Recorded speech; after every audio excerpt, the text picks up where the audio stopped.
Hello, everyone. My name is Jason McGuire, and I'm the Executive Director of New Yorkers for Constitutional Freedoms. I want to say thank you for joining us for tonight's edition, this month's edition of the Albany Update Live. This is a new feature that we'll be having each month, which will come on for about a 45-minute live stream. And we'll actually be offering a legislative update. We'll have an interview with either a person who is a legislator on a key issue or someone who can speak to a cultural moment or an expert in a field. And then we'll offer some questions and answers concerning what is happening at the state and the federal level as far as it pertains to New York politics and as it pertains to the Christian community that we represent. So again, I'm Jason McGuire with New Yorkers for Constitutional Freedoms, and I thank you for taking time out of your evening to join us tonight.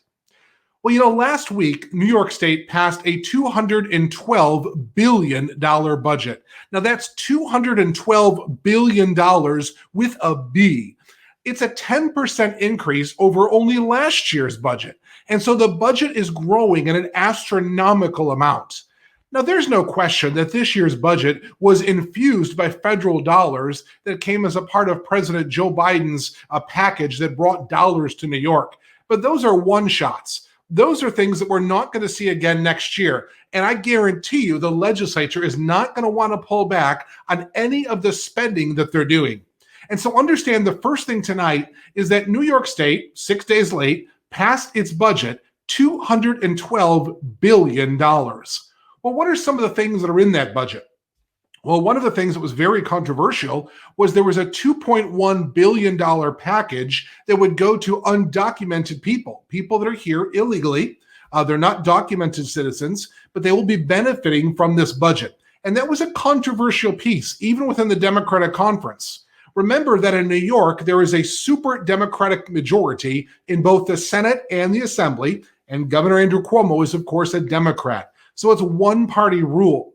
And in that one-party rule, there was division. There was a fight within the conference, if you will, as to whether or not to approve this $2.1 billion package. Now, those dollars will go towards those undocumented immigrants that were not able to get money from the federal stimulus plans, or they were not able to get anything from unemployment.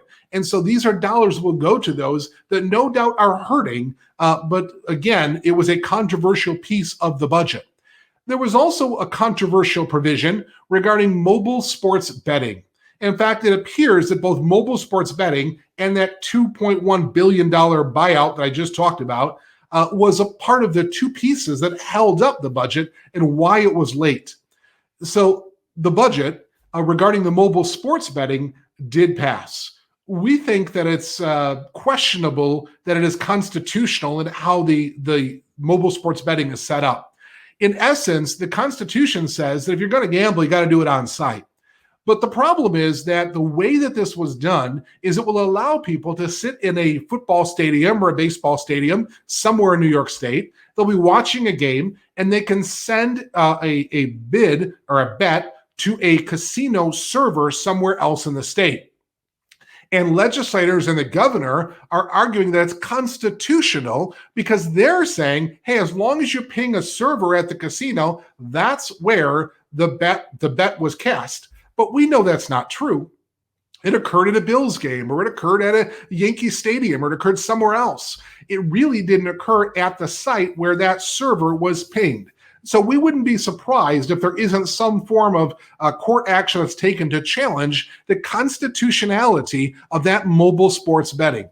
Now, constitutional concerns aside, it's troubling that our state is going after this type of a profit, if you will.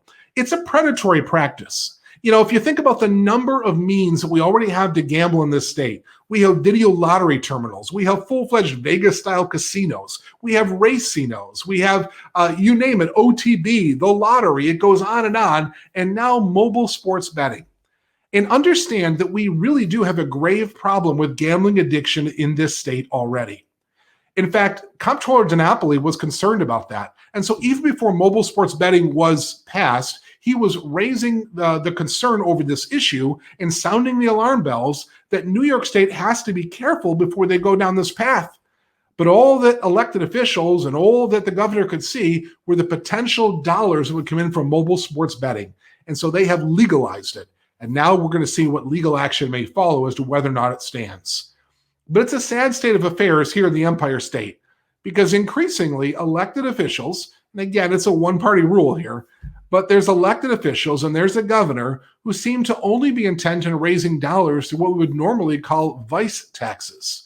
Whether it's through recreational marijuana or it's through mobile sports betting or whatever else may come down the pike, they're looking to pad their addiction to spending based on, well, New Yorkers' addictions to other things. And so that's a problem for us here as our state. With the budget passed, the legislature took a break this week. They will often do that. They were scheduled to be in session, but because they have done their job and they passed the budget, they took a week off. And so this is a little more of a down week, legislatively speaking. But when they come back, we expect that things will accelerate into the second half of the legislative session. Traditionally, we've had the first half of the session, which dealt with the finances and the budget and everything leading up to that. And then there's the second half of the session where the legislature will then begin to focus on other things that maybe are more problematic to social conservatives. Here at New Yorkers for Constitutional Freedoms, we're usually watching the second half of the session extra special because that's where all of the things that we oppose tend to move. Now, since the Democrats took over in both the Senate and the Assembly, and they have that supermajority, there's been a lot of pent-up energy to move progressive Democrat ideals. And so that's why back in 2019, you may remember you saw Governor Cuomo's Abortion Expansion Act passed very early in January. Well, that was that pent-up energy that was just being released.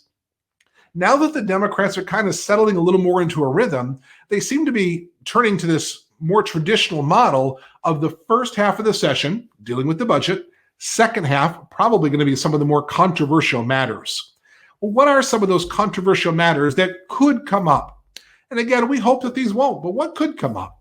Well, there's a number of issues. There's been increasing conversation about requiring sex education in public schools. And the last time I was on a live stream, about March 16th or so, we didn't yet have an assembly version of that legislation. There was a Senate version by Senator Samra Brook. But now, Assemblymember Kathy Nolan has introduced a same-as version of the bill in the Assembly. And so there is a sex ed mandate for public school students in both the Senate and the Assembly. And if the legislature decides to move that, well, that could be something that becomes law this year. It's difficult to see a scenario in which the governor is going to veto anything that the legislature sends to him because of some of the difficulties that the governor is having in recent days. We'll talk more about that in the program a little later. But understand that what comes across the governor's desk, he seems inclined to sign.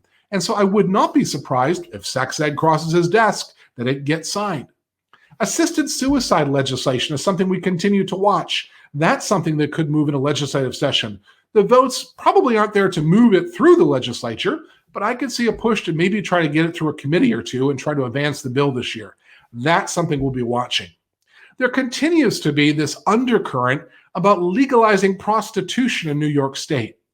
And while I don't believe that would happen this year, there is talk about that. And there's an increasing number of legislators that are running in that platform. They have been elected, and they now are advocating for legalization of prostitution in New York State. There's talk of the New York Health Act. The New York Health Act is essentially government-run health care. You'd not have access to private health care anymore, but you would only have the New York Health Act or New York State's approved health insurance. And so that's a problem. And there is increasing talk about moving that. The votes are not there at this moment, but nor were the votes there for lots of things we've talked about. And little by little, momentum begins to build, and then those bills are passed. And frankly, the governor right now doesn't have the strength to veto what's coming across his desk. He would likely sign things into law. So there are a lot of things that could happen in the remaining weeks of the legislative session. They're supposed to be clearing out by the end of June, really mid-June, and I can't wait until that happens. It always makes things a little easier for us when the legislature is not in session. But the next number of weeks, the next 8 to maybe 10 weeks, are going to be very attentive by your organization to see what the legislature is going to do. And we appreciate those of you who are tuning in and participating in this program so that you can know what's going on and you can get involved at the proper moment. Now, a couple of things I should tell you. I want you to know that after we have an interview with our special guest today, I'm going to come back and I'm going to answer some questions that have been submitted through email and some questions that will come in even during this program. And so if you'd like to submit a question, you're watching on Facebook or if you're watching on YouTube, you can leave us a Facebook comment or a YouTube chat, and we'll find those questions, and our producer will send those questions through at the appropriate time for me to respond to. Additionally, some of you have already sent in questions to my email address. You simply send it to jason@albanyupdate.com. At jason@albanyupdate.com, you can send me a question. I'll do my best to go ahead and grab those questions and jot down some quick notes and bring those questions back, and we'll address as many of those as we can in the time we have today. So as we will transition, I want to prime the pump. I just want to tell you to start thinking about those questions and get ready to submit them either through a Facebook comment, a YouTube chat, or by emailing them to jason@albanyupdate.com. Momentarily, we're going to transition to an interview that I pre-recorded with our friend Bob Price. But I want to read you this quote that came from one of our friends. Scott, who's from the Canastota area, says this. He says, I'm a faithful listener to Family Life's Noon Report, the best half hour of radio in upstate New York. As such, I look forward to the Friday Capital Connection feature with you and your counterpart in Pennsylvania.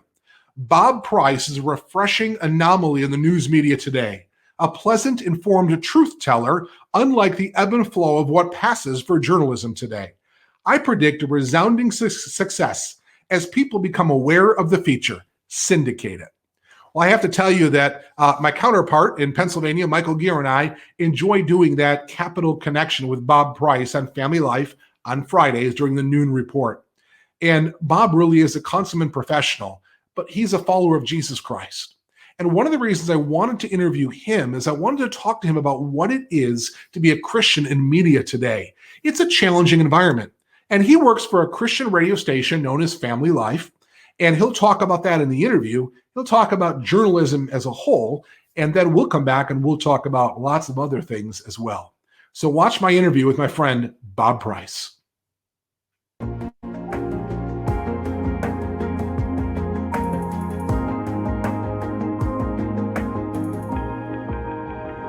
Hey, well, I wanted to talk to you about a few things. And, first of all, you're a Christian with a vocational calling in journalism. Yes. So I obviously wanted to talk to you about what it means to keep Christians current on the issues. I mean, you're very passionate about that. So help me understand where that passion comes from and why you just love what you do. Well, I got to tell you, when I was a kid growing up, I did what every teenager would do. Well, they're, middle school, high school, was watch the World News Tonight with Peter Jennings and take notes.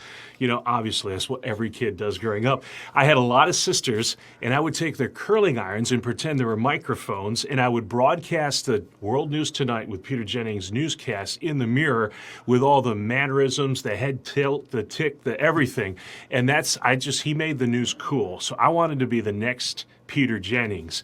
But you're right, Christians in current events not always go together. A lot of times it's whatever the back of the church bulletin says, and we think, I grew up, there was this thing called the pastoral prayer. Mm-hmm. And the pastor on Sunday morning would get up in front of the church and he would pray for local issues. He'd pray for the country. He'd pray for state issues and the world and things in the news that mattered. And somehow we got away from that. And I think God cares about immigration issues. I think God cares about race relations. I think he cares about the abortion debate. Just because something is controversial doesn't mean we can't talk about it and have an honest discussion about it. So, my interest in journalism, I knew when I was in junior high school, and I probably wasn't going to make the MBA, that journalism was my calling. And so I was fortunate enough to get a job right out of college. Went to Houghton College, majored in basketball and radio. And the basketball thing ended, but the radio thing, I was fortunate enough right out of college to get a job here at Family Life. 25 years later, here I am. In 25 years, all right? So before there were tweets, right? Yeah. When carrier pigeons were carrying the news Yes, headlines it was to you, just right? about like that. Yeah, cassette tapes. Remember those things? Yeah, we used to have those things, and I actually learned radio production by splicing tape with razor blades, and so it goes back a long way. But yeah, lots has changed over 25 years, and there's some things that haven't. Good storytelling, principles of writing are things that haven't changed these past quarter century now. Oh my goodness, I'm dating myself. So. Well, to go back with me a few years, all right? 2013, you pitched an idea to me. You said, let's do this feature. We're going to call it Capital Connection. Yeah. And we work with our colleague in Pennsylvania, Michael Gear at the Family, Pennsylvania Family Institute. Yeah. And you pitched that idea. Where did that come from? Why that idea? Why that feature was so important to you? Well, the network, it was a network then. It's not anymore. It's Family Life. But at that time, our focus on news was the state capitals in Albany and Harrisburg. And we actually had stringers at both state capitals that would feed us news. And so we somehow got away from that. And I thought we need to have a window into state government. Because so much of what matters, the bigger the station got, the less relevant local news got. And so we need to have a presence at the state capitals of Albany and Harrisburg. And so that's why we decided to do this program, Capital Connection, was to give listeners a window into how state government works. And what I love about you and Michael is that you're not just interested in, and you say this all the time on your program, legislation, but you're interested in legislators and being a witness to state lawmakers and have an influence. You're not going to change public policy without changing the hearts of elected leaders. That's an idea that just I was like, I want to pursue this, and then to hear you and Michael interact in how both of you are like, John the Baptist, the voice of one crying in the wilderness. It was hard 25 years ago to be a conservative in New York, even harder now. To know that there's other people in other states that are doing the same kind of fight that you are, fight for family values, for strong homes, for pro-life issues, all of the things that are near and dear to our heart, and have you guys be able to interact like that. I just thought it was a winning formula, and 8 years later, it's still going strong. And I got to tell you the truth, I like a lot about what I do at Family Life. My favorite 10 minutes of the week are the 10 minutes that we are able to share on Capital Connection. Well, I tell you, I appreciate it so much too. And there's a symbiotic relationship between the two organizations. I mean, I love the fact that you help us get the news out, because there are so few media outlets today that are doing that. Yeah. I think back to 2019 when we were passing Governor Andrew Cuomo's late-term abortion expansion act, and I couldn't get anybody in the media to really talk about this issue. But Family Life was there, and their news department was reporting on this issue.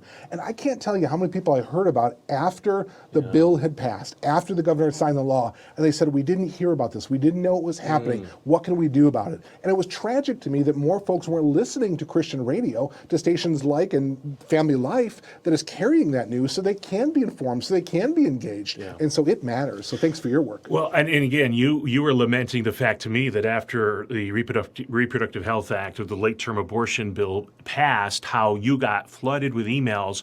You said to me, I'll never forget, where were these people on Election Day when it mattered?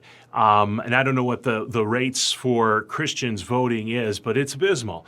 And I think a lot of us, the problem is if it doesn't affect me directly, we don't feel like it matters. And it does matter. And a lot of times we don't pay attention until it's too late, until a bill becomes law.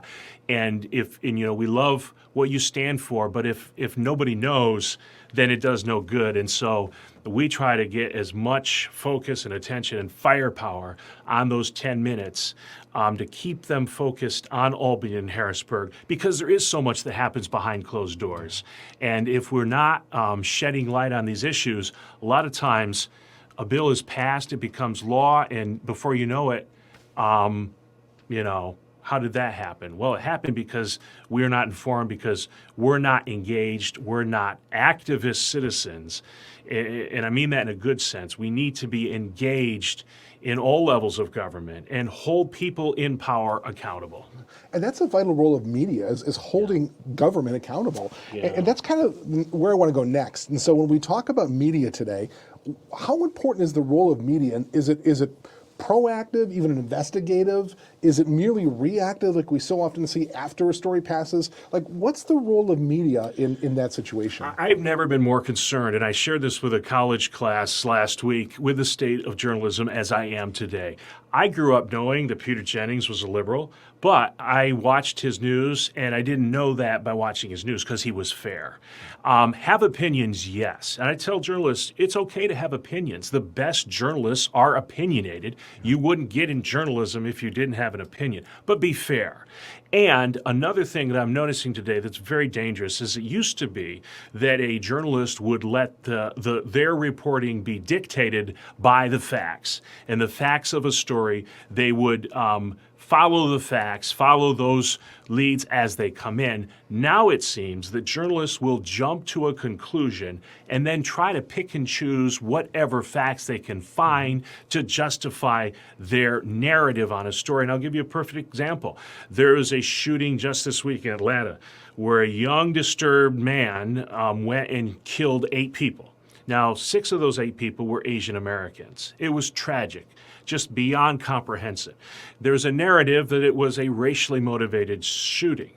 We come to find out that might not be the case based on what police are saying, but it hasn't changed the mainstream media narrative that they're trying to, this identity politics type stuff that's just fueling divisions in this country. That, to me, is journalistic malpractice, and that has to stop. So how do you personally separate that? I mean, there's tension. Like, you obviously feel passionate about some of the stories you have to cover, but you're this objective journalist. And how do you really walk that line? It's hard sometimes, and again, I'm trying to be fair. Every story I write, every soundbite I use, I will go back to it and ask myself this question. Am I fair? Am I being fair? We have a code of ethics in our newsroom, when one of the most basic is you're innocent until proven guilty in this country. We don't barbecue people in the press. And whoever it is, whatever party, whatever it is, that is our modus operandi, is that we are innocent until proven guilty. So we try to be fair in every story we do. And they're controversial stories. There's not 2 sides of a story. There's 22 sides to a story, whether it's the immigration debate or race relation. You know, we're pro-life. We make no apologies. But we want to hear what Planned Parenthood has to say about an issue, because that's important. We believe that a marriage is between a man and a woman. That to us is non-negotiable. But we want to hear what the other side might have to say about the issue of transgender athletes, because that's important. We trust our listeners to be able to decide based on all the information that they're given. And we owe it to them to be fair and to really struggle with the language we use. Words matter, and how we use words matter. And so we try not to be inflammatory. We try to just stick to the facts. But we have opinions, yes, and we wouldn't be in this business if we didn't. But we are the free marketplace of ideas in that newsroom, and we try to let the listeners make the ultimate determination as to the truth of a story. We're just there to provide information. You know, when I was growing up, I thought the only way that you could serve Jesus was you had to be either a pastor or a missionary. Right? Yeah. You know, and then I find myself as a lobbyist today, and I'm going to the halls of the state legislature, the U.S. Capitol. It's a whole different thing than I think that I would have anticipated. And I absolutely believe that we have to have more Christians involved in journalism and the arts and in every sphere of influence. So talk to me about that person, that Christian that's thinking about getting involved in journalism. What counsel would you give to him? I tell Christian kids who want to do this for a living, first of all, do an internship at a non-Christian radio television station. We need more Christians in secular media. And I say that with the understanding that, you know, we have needs here at Family Life. Obviously but we need more Christians to be in the community serving God in non-Christian Christian roles as far as journalism goes in all facets of life, right? That to me is key, is crucial, is if we're going to try to make any kind of an influence. I think a lot of the bias that we see in journalism today isn't innately because they can't stand or despise Christians. It's they don't understand what the issues are that matter to Christians, the faith issues, the life issues, the family issues. They don't understand that because we're not engaged. We've kind of cut ourselves off. We're insular and, circle the wagon sort of a thing. I don't think we're doing our faith much credit if we're not engaged in our community. So I would counsel young kids in college who want to do this for a living, do an internship at your local TV station, not at your local Christian radio station. So as more Christians get engaged in areas like journalism, it can be a tough environment. And one of the things I think about is the need to pray for people that are involved in those types of ministries. Yeah. How can we personally pray for you and others that are really there in those realms and in journalism? How can we pray for you in what you need? I think one of the big things right now is that we don't become complacent and pray for wisdom every day in understanding. A lot of times we have blinders on and we don't see things from another perspective because we feel like we got the answers and we know. It's not the questions that get us in trouble, it's the answers. And pray for wisdom, pray for energy, and to do this job right, and to do it fair, and to do it in a way that's pleasing and honoring to God, and to never tire, as Scripture says, never tire of doing good. And when we're doing our job, what's the most exciting thing to me in this vessel that we're one piece of the pie in a big puzzle here at Family Life, is if I'm doing my job well, I may be getting an audience that's not necessarily Christian, and they're going to hear something from one of the Bible teachers or one of the songs that's going to change their life. It's not my job as a journalist to try to change your life. It's my job is to do that as well so that you will stick around. You're doing the news well. They're going to stick around. They're going to hear something that's going to change their life forever. And that is very exciting to me. Well said. We appreciate the ministry of Family Life. Appreciate you not only in your friendship, but your partnership in this ministry. Love working with you, and thanks for doing this piece with us today. Well, Jace, I consider you one of my close friends too, and it's been great to get to know you and what you stand for in Albany. I, on a bad day, say, I didn't really do that story well. I mean, I can't imagine the firestorm that you have to go through on a daily basis, that wall that you are. And I hope our audience appreciates what you do and fighting the good fight every day. And a lot of times it's just one or two votes that make all the difference. And you fight hard and lobby hard, and it is a privilege and an honor to be able to partner with you. Thanks, Bob. Well, I hope you can see why I was so excited to have Bob Price be a part of that interview with me and just to be able to talk about what he's doing. I'm really excited to hear Bob talk about the need for Christians to get involved in other areas of society. When I was growing up in the church I was in, I often, at least in my early years, thought you had to be a pastor or a missionary to be able to serve Jesus. I didn't realize you could do it in so many other areas of life as well. And today I'm passionate about seeing Christians get involved in every sphere of influence. I want to see people get involved in the areas of journalism and the arts and other areas of life, education, government. I just believe that Christians ought to be involved in all of those areas and making a difference in our society. So thanks, Bob, for sharing that good word with us today, and appreciate your ministry there at Family Life. Well, we've got a lot of questions to get to today, so I thought we would jump into some of them. And the first question I have came in through email just moments ago. And let's see what this one from Marilyn B says. Marilyn B would like to know what is happening regarding the investigation of Governor Cuomo for the directive that placed COVID-positive patients in New York nursing homes, causing deaths and the subsequent cover-up. And separately, with allegations of sexual harassment, is he going to be impeached? Well, that's the question of the hour, isn't it, Marilyn? There's a lot of people looking at that issue. Here's what's happening, though. That process is really controlled by the New York State Assembly. and it's firmly controlled by Assembly Speaker Carl Hastie. It's really up to the Speaker to determine the speed of how fast this is going to move. Now, there is a committee that is overseeing this impeachment investigation in the state assembly, but it's probably not going to move very rapidly. In fact, there's a separate investigation being done by the Attorney General's office, and she has deputized some folks that are attorneys that are going through an investigation on their own. And they're being paid $750 an hour to conduct this investigation. Now, let me ask you a question. If you're being paid $750 an hour to conduct this investigation, how quickly do you think this investigation is going to move? So I expect that it will be months before we come to any conclusion regarding what's going to happen with Governor Cuomo. Now, there's stuff coming out all the time, and the information continues to grow. And part of the problem with that is every time some new accusation comes out, it's another piece of wood to put on the wood pile, if you will. And it means more work, and there's more to investigate, and then it takes longer. And so now that it's in the hands of the Attorney General's office and in the State Assembly Committee, I just don't expect it's going to happen anytime soon. But the governor's not hesitating to make sure that things are taken care of. The governor has appointed every member of the Court of Appeals, New York's highest court.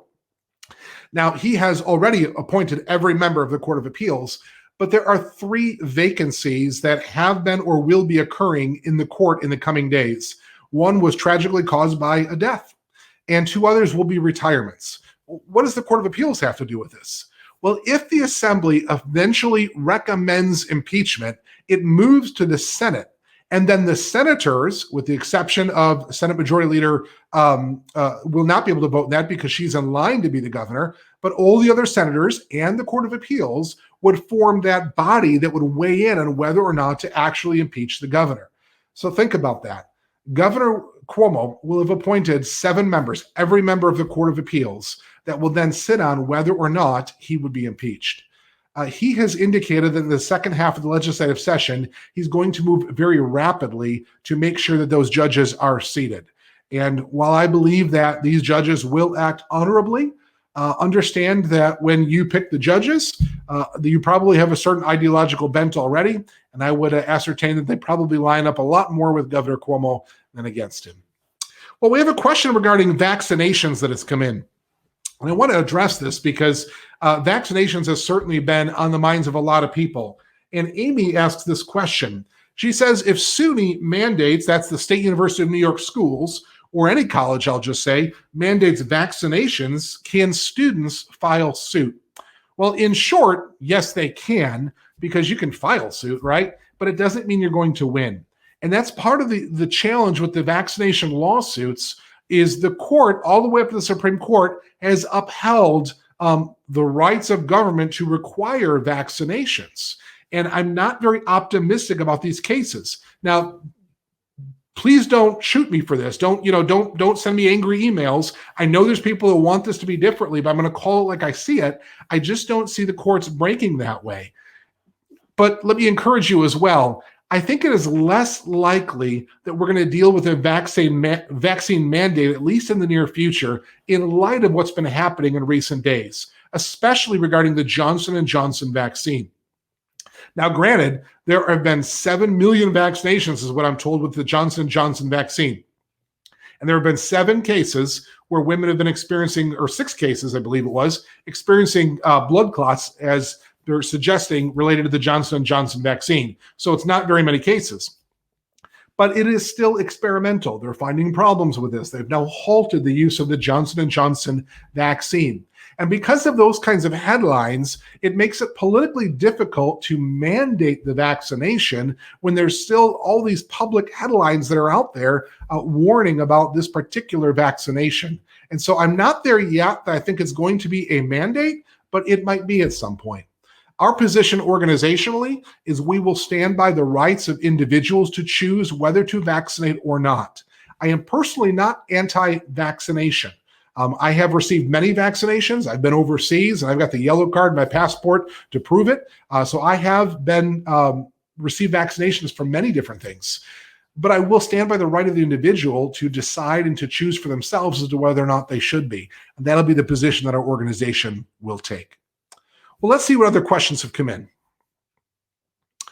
Alan wants to know, what is being done to identify and develop quality candidates to run against Governor Cuomo or his replacement if he doesn't seek re-election? Well, that's a great question. And normally we would be saying it's a little early to be starting the gubernatorial race. But even this week, we saw that Congressman Lee Zeldin from the 1st Congressional District has come out and announced that he is a candidate for that office. He's not the only one. There will be other candidates as well. In fact, if you want to kind of see where we're heading in the gubernatorial race, go ahead over to our website at albanyupdate.com. And at albanyupdate.com, there's a lead article there that looks at Congressman Zeldin's announcement, who some of the candidates could be in the Democrat side, whether it's Governor Cuomo or someone else, and who some of the other Republican candidates could be as well. But beyond that, what's happening to develop candidates? Well, you can't just start at the gubernatorial level. You really have to start to develop a bench, and you build up candidates that start at town boards, and they start at school boards, and they then eventually run for county legislative positions and maybe town supervisor seats. And then they run for a state assembly seat or a state senator, Congress. You kind of work your way up. And that's what we really want to be committed to as an organization, is we want to help identify people that are kind of wired that they're interested in running for office. We want to help find those people, prepare them that they know how to run for office, and that they have a solid Christian worldview, and then that they know how to be able to govern as well. And so later this year, one of the things that our organization will be starting is kind of political classes to help train people as to how to get on the ballot, what it means to be a candidate, what you need to know to be a candidate, how to be successful, and when you win, well, how to govern. You can't just govern on one social issue. You've got to be able to govern in many things. And so we'll be offering more of those classes. There'll be more about that on our email list. So if you're not signed up for our emails, I would encourage you to either visit albanyupdate.com and sign up, or text the word freedom to 22828. Next question, please. Heather would like to know what I recommend regarding reaching out to elected officials via Facebook or other social media. Well, that's a great question, Heather. And I would just say, be careful. If you're going to go ahead and comment on elected officials' social media pages, try to be respectful of their personal pages and their professional pages. Most elected officials will have their personal page, and then they'll have their assembly page or their Senate page or their congressional page or whatever it might be. Generally, I like to see people comment on the professional page. That's generally where those comments are best received. They are public there. You're still sending that notice to those elected officials regarding those issues. I try not to do that on an elected official's personal page, but I also believe it's fair game. If an elected official is going to put up an issue of the day, or they're going to put up a bill, and they ask the question, what do you think about this issue? Or what should I do about this? Or what's polling say? Or how do you feel about this? Those are issues where you can chime in there. Now, you're entering the social media sphere of influence. So be careful, because you always want to be respectful of elected officials.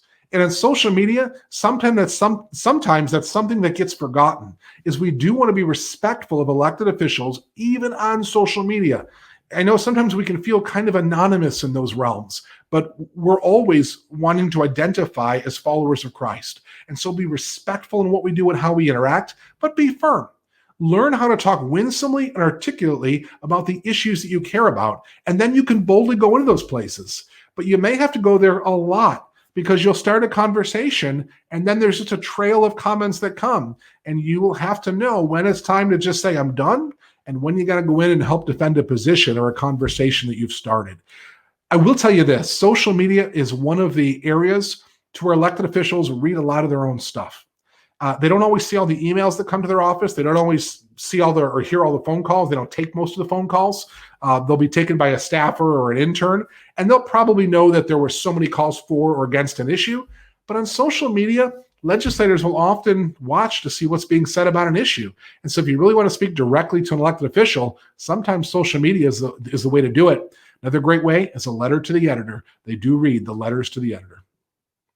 All right, next question. Heather's got another one here. She wants to know about the Personal Caregivers Act. It was Senate 614B and by Senator May, and then Assembly 1052B by Assemblymember Harry Bronson. It requires nursing homes to allow residents to designate up to 2 personal caregiving visitors, even during public health emergencies. Well, that bill was signed into law on March 29th, Heather. Our organization was supportive of the legislation. We think it's a step in the right direction. I read in your email, the full email that you sent over, there were some concerns regarding, is it only 2 people? And yes, it is. But this is really dealing with in those times of emergency. We don't believe this is a situation where nursing homes are saying other family members can't attend generally, but this would guarantee that there are at least 2 people that can be designated to be there to watch over their loved ones. I wish it could be more people too, but there are certain times, perhaps in times of public health emergency, where it makes sense to limit that, and we were supportive of that legislation. All right, next up. Hey, Jason. Kim wants to know, she's wondering what you think of Assembly 416, Assemblymember Nick Perry's bill. It's about removing people with communicable diseases. It was first introduced in 2015. And you're right, Kim, that bill was first introduced really as a response to Ebola. That bill was introduced. It is still a bill that has carried the legislature. It's going nowhere, though. For various reasons, this bill has been circulating through social media, and social media tends to get things kind of going again and again and again. We're not really threatened by this bill. I think it's a terrible bill. I think it's unconstitutional. We're against it. There's a position paper on our website at albanyupdate.com. There's also an article on our website. If you go to the search feature at albanyupdate.com and just type in, Perry or Assembly 416, you'll find our full article on that. But thankfully, this bill is going nowhere. And I will say that even on Twitter, as soon as it came out this year, I tweeted something very quickly. We had a spokesperson from the governor's office who actually chimed in and replied to my tweet. We had Democratic senators that would chime in and say it's going nowhere. So I'm pretty comfortable with saying and telling you that that bill's not moving. All right. Next question. Also, I'd love to hear your thoughts about vaccine passports. Are they really going to be a thing? Well, I can tell you that in Erie County already, the administrator there, Mark Poloncarz is the gentleman's name. He is actually saying that if you are not vaccinated, you will not be able to attend Bills games or Sabres hockey games.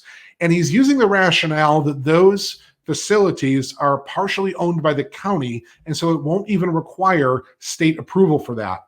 You will either have to be vaccinated and show proof of that, or be able to show the Excelsior vaccine passport to be able to attend those games. And I think that's pretty troubling. I understand that people want to get back to society as rapidly as they can, but there are some real concerns with vaccine passports. I'm concerned with what government would do with that data. There's some privacy concerns. I'm concerned that you don't have free movement in society unless you have this form of identification. And frankly, there's some technological challenges there. Not everybody has a cell phone. There's some equity issues there. Not everybody has the ability to be able to afford that and to do those things. And yes, there's alternative methods, but it's just problematic on many, many levels. And I think that Mark Poloncarz has opened up a can of worms in Erie County, and it's going to be a problem going forward. I know people want to get back to this kind of free and open society, but it's not the way to do it through a vaccine passport. There are better ways. Next up. Okay, how can we hold the media from reporting events and convicting people in the court of public opinion? Well, that's a great question. And that's challenging because, frankly, the media has a lot of eyeballs and a lot of attention on clicks and screens. How do you hold them accountable? Well, thankfully, they still do have letters to the editor.